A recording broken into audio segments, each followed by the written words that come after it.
یہ بزدلی تھی یا حکمت تھی؟ زور سے بولے.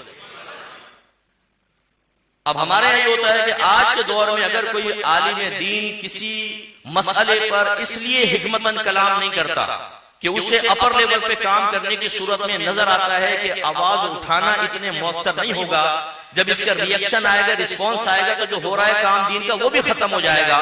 اس لیے وہ حکمتاً جب خاموش ہوتا ہے تو ہمارے جوشیلے طبقے اور خاص طور پہ وہ نوجوان جو کسی کے پیچھے آنکھیں بند کر کے چلنے کے لیے تیار ہوتے ہیں، ان کی اپنی سوچ و فکر نہیں ہوتی. وہ کہتے ہیں یہ ہے پی پی، ہمیں ٹی ٹی. ٹی مینس ٹناٹن اور پی پی مانے پلپلے. یار یہ کیسے علماء ہیں؟ خاموش ہیں علماء، انہیں بولنا چاہیے. اور ہم جیسوں کو تو بہت ہی بولتے ہیں. آپ مفتی صاحب کیا کر رہے ہیں میڈیا پر بیٹھ کر؟ فلاں مسئلے پہ کیوں نہیں بولتے، فلاں پہ کیوں نہیں بولتے؟ تو میں جواب میں بالکل حقیقت کا اعتراف کرتے ہوئے کہتا ہوں کہ بھائی میں تو چنے کی ریڑھی لگا کے کھڑا ہوں اور جھک مار رہا ہوں. جتنا درد آپ کے دل میں نہ آؤ، میں تمہیں اکیڈمی میں مفت میں عالم بناتا ہوں، عالم بناؤں گا، مفتی بناؤں گا، تمہیں کیمرہ فیسنگ سکھاؤں گا، بیان سکھاؤں گا، تمہیں میں میڈیا تک آنے کی رسائی آسان کر دوں گا. تم بیٹھو اور جو کام میں نہیں کر سکتا تم کرو. آؤ. پھر وہ جیسے غبارے کے اندر بہت بڑا غبارہ نا، ایک دم کھول دو نیچے، پھر وہ ہوا نکل جاتی ہے. یعنی دوسروں پہ اٹیک کرنے کے لیے تیار. کیوں نہیں کر رہے؟ کیوں نہیں کر رہے؟ او بھائی تم کیوں نہیں کر رہے؟ تم کھانے پینے کے لیے پیدا ہوئے ہو، ایش دوستیوں کے لیے پیدا ہوئے ہو، فیس بک میں لڑکیوں سے دوستی کرنے کے لیے پیدا ہوئے ہو، تم پکنک منانے کے لیے پیدا ہوئے ہو.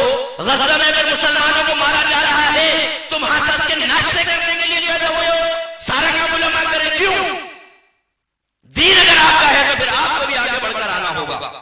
لیکن نہیں صاحب، یہ علماء کیوں نہیں کر رہے؟ سارا ٹھیکہ علماء کو دے کر یہ ماشاءاللہ ٹھیکیدار سکون کا سانس لیتا ہے. ہم نے اپنی خدمت دین کا حق ادا کر دیا، کیونکہ 4 علماء کی میں نے بے عزتی کی، ان کو ذلیل کیا ہے سوشل میڈیا پر، اور اچھی طریقے سے واٹس ایپ کیا کہ تم لوگ چھک مار رہے ہو، مر جا رہے ہو. علماء ہم تمہیں بتاتے ہیں کھلا خط علماء کے نام. او بھائی تو یہ کھلا اور بند خط اپنے پاس رکھ، آج ذرا کام کر لو نا یار. دوسروں کے اوپر اٹیک کرنے کے بجائے. اب ہم آپ کو یہ میں اسی لیے آپ کو سمجھا رہا ہوں کہ بہت سے علماء، بہت سے مشائخ بہت سارے معاملات میں خاموش رہتے ہیں. اس کو بزدلی پر محمول مت کیا کریں، اس میں بہت ساری حکمتیں ہوتی ہیں. ہمارے گھروں میں جب تک ہم چھوٹے تھے ہم یہ دیکھتے تھے کہ ماں باپ کسی سے مل رہے ہیں، کسی سے کہتے ہیں مجھ سے نہیں ملیں گے، اس شادی کے اندر اتنا دینا ہے، اس میں اتنا نہیں دینا ہے. ہم پاکٹ منی مانگتے تھے، کبھی بہت ہی کم ملتا تھا، کبھی متوسط مل جاتا تھا، کبھی منع کر دیا کرتے تھے. ہم خواہشات کے اظہار کرتے، چیز دلا دیں، وہ کہتے کہ نہیں تمہیں نہیں دلائی جائے. تو ہمارے دل میں شکوہ بیدار ہوتا تھا، یہ کیا ہے، یہ ماں باپ ہمارا کہنا نہیں مانتے، ہمیں دیتے نہیں، ہر خواہش منع کر دیتے. اس کے بعد جب ہم خود باپ بن گئے تو ہر چیز سمجھ میں آ گئی کہ ارے یار یہ ہوتی ہے سوچ و فکر. اچھا اس کا مطلب ہے کہ جو نیچے لیول پر ہوتا ہے نا، اسے اوپر لیول والے کی نہ تو اس کو تھنکنگ کا پتہ ہوتا ہے، نہ اس کی حکمت سمجھ میں آ رہی ہوتی ہے. آپ لوگوں نے جو بچے یہاں بیٹھے ہوئے ہیں آپ نے دیکھا ہی کیا ہے، مجھے بتاؤ.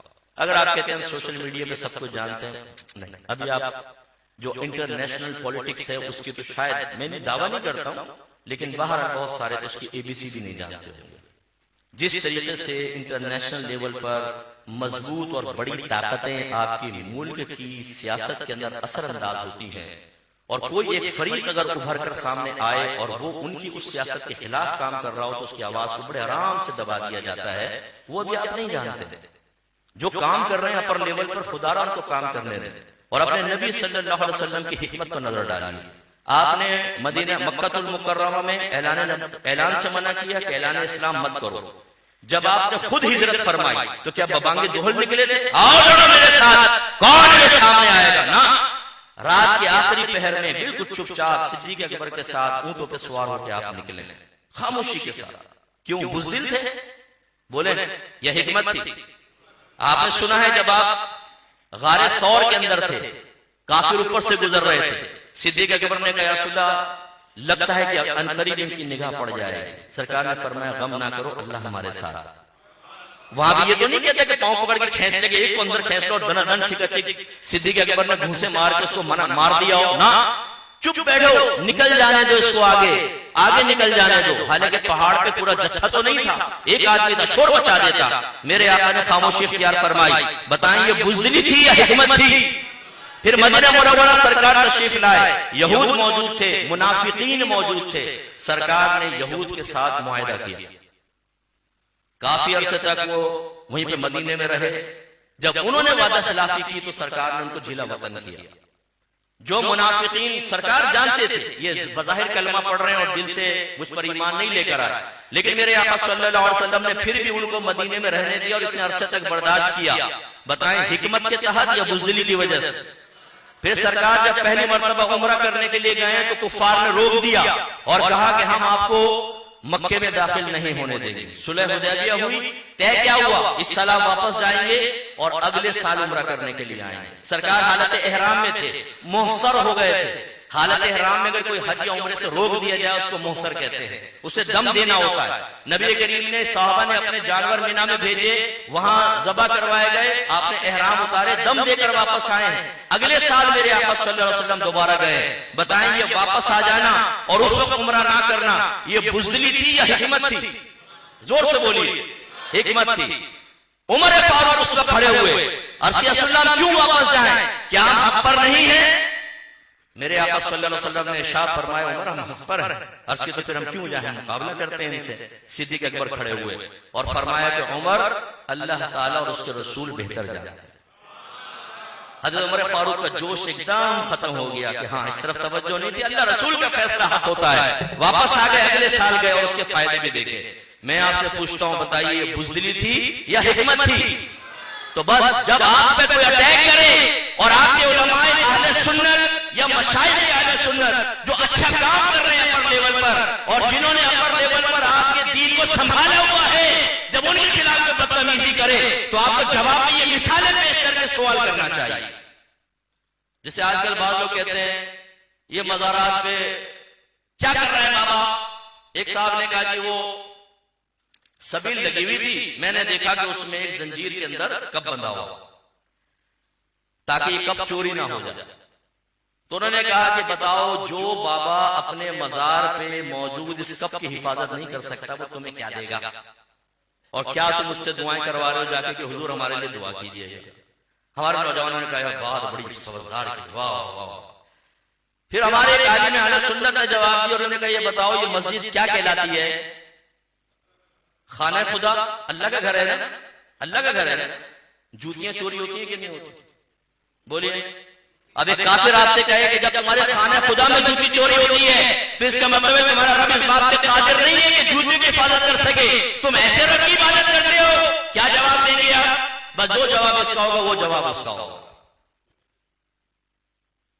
ایسے جی بابا نے کیا دیا، آپ عرصہ دراز سے مانگ رہے، کیا دے رہا ہے بابا آپ کو؟ پہلے تو یہ سمجھ لیں کہ جو مانگنے کا تصور ہے ہمارے ہاں مثبت اور سب سے بہترین تصور یہ ہے کہ آپ صاحب مزار کے پاس جاتے ہیں اور عرض کرتے ہیں کہ حضور میرے لیے اللہ تعالیٰ کی بارگاہ میں دعا کیجیے، کیونکہ بخاری کی روایت ہے، حدیث قدسی ہے کہ بندہ فرائض سے زیادہ کسی چیز سے میرا قرب حاصل نہیں کر سکتا، اور پھر بندہ نوافل کے ذریعے میرا قرب حاصل کرتا رہتا ہے، حتیٰ کہ میں اس کی آنکھ بن جاتا ہوں جس سے وہ دیکھتا ہے، میں اس کے کان بن جاتا ہوں جس سے وہ سنتا ہے، میں اس کے ہاتھ بن جاتا ہوں جس سے وہ پکڑتا ہے، میں اس کے پیر بن جاتا ہوں جس سے وہ چلتا ہے۔ تو معاذ اللہ یہ کہ اللہ تعالیٰ ایسا بن جاتا ہے۔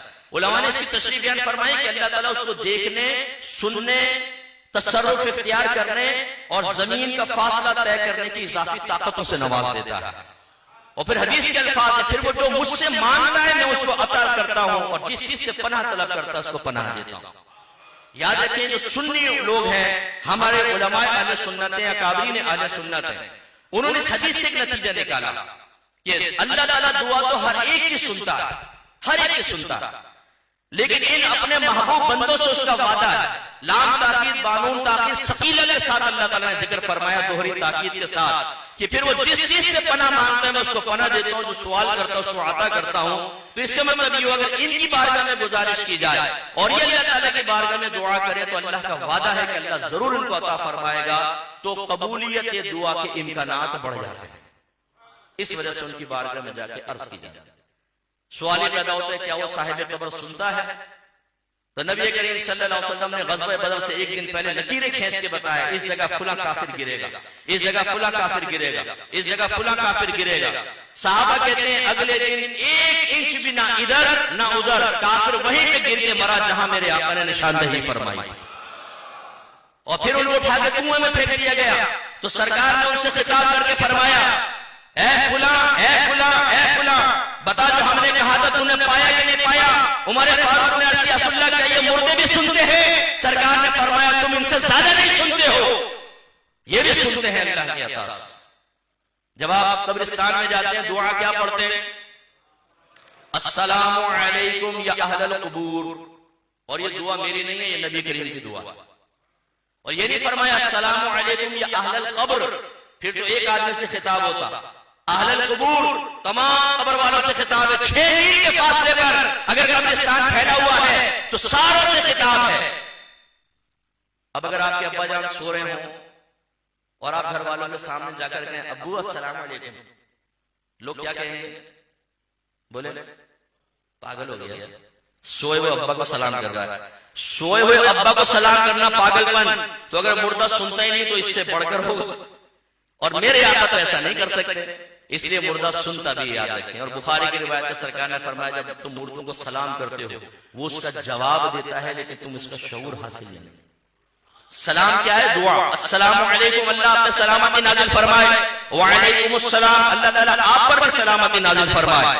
صحیح حدیث سے ثابت کہ ایک عام مردے کو بھی سلام کرے وہ آپ کو جواب میں دعا دیتا ہے، تو اللہ کے اولیاء ولیوں کے بارے میں آپ کا کیا خیال ہے؟ جب وہاں جا کے آپ گزارش کرتے ہیں حضور اللہ کی بارگاہ میں دعا کیجئے کہ اللہ ہماری دعا کو قبول کر لے، میرے مسائل کو حل کر لے، حسن ظنی ہے اگر وہ جواب میں دعا دیتے ہیں تو اس میں کون سی تعجب کی بات ہے؟ کوئی تعجب کی بات نہیں، اور وہ دیتے ہیں اور وہ کرتے ہیں دعا، اور اسی یقین کے ساتھ جاتے ہیں۔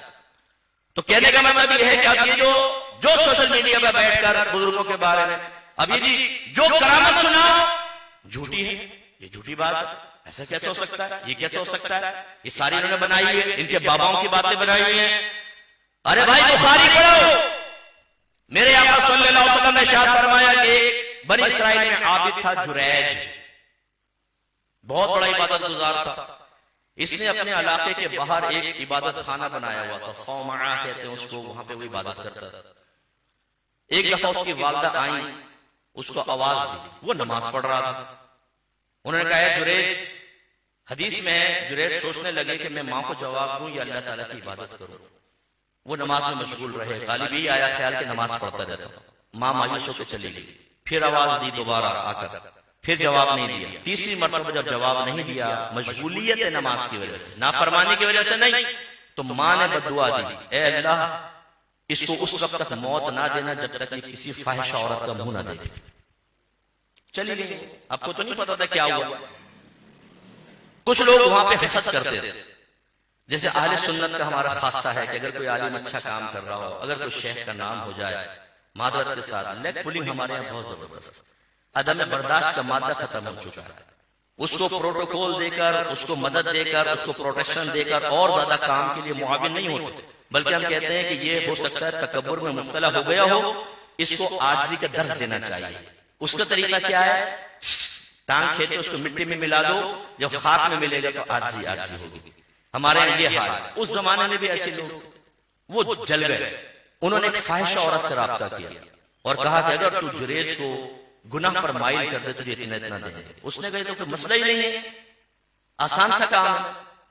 مجھے لگتا ہے اس کی سوچ آج کل کے نوجوانوں کی طرح ہے جو فیس بک پر بیٹھ کر لڑکیوں سے چیٹ کر کے ان کو پھنسانے کی کوشش کر رہے ہیں کہ یہ تو کوئی مسئلہ ہی نہیں ہے، ابھی تیری بھابھی بنا لوں گا کچھ عرصے بعد، بے فکر رہے۔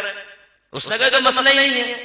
وہ آ گئی صاحب، حسن و جمال کی پیکر، اس نے اپنے آپ کو پیش کر دیا، تنہائی ہے، کوئی نہیں ہے، لوگ شہر کے اندر ہیں، اور وہ آگے کر لو مجھ سے برائی۔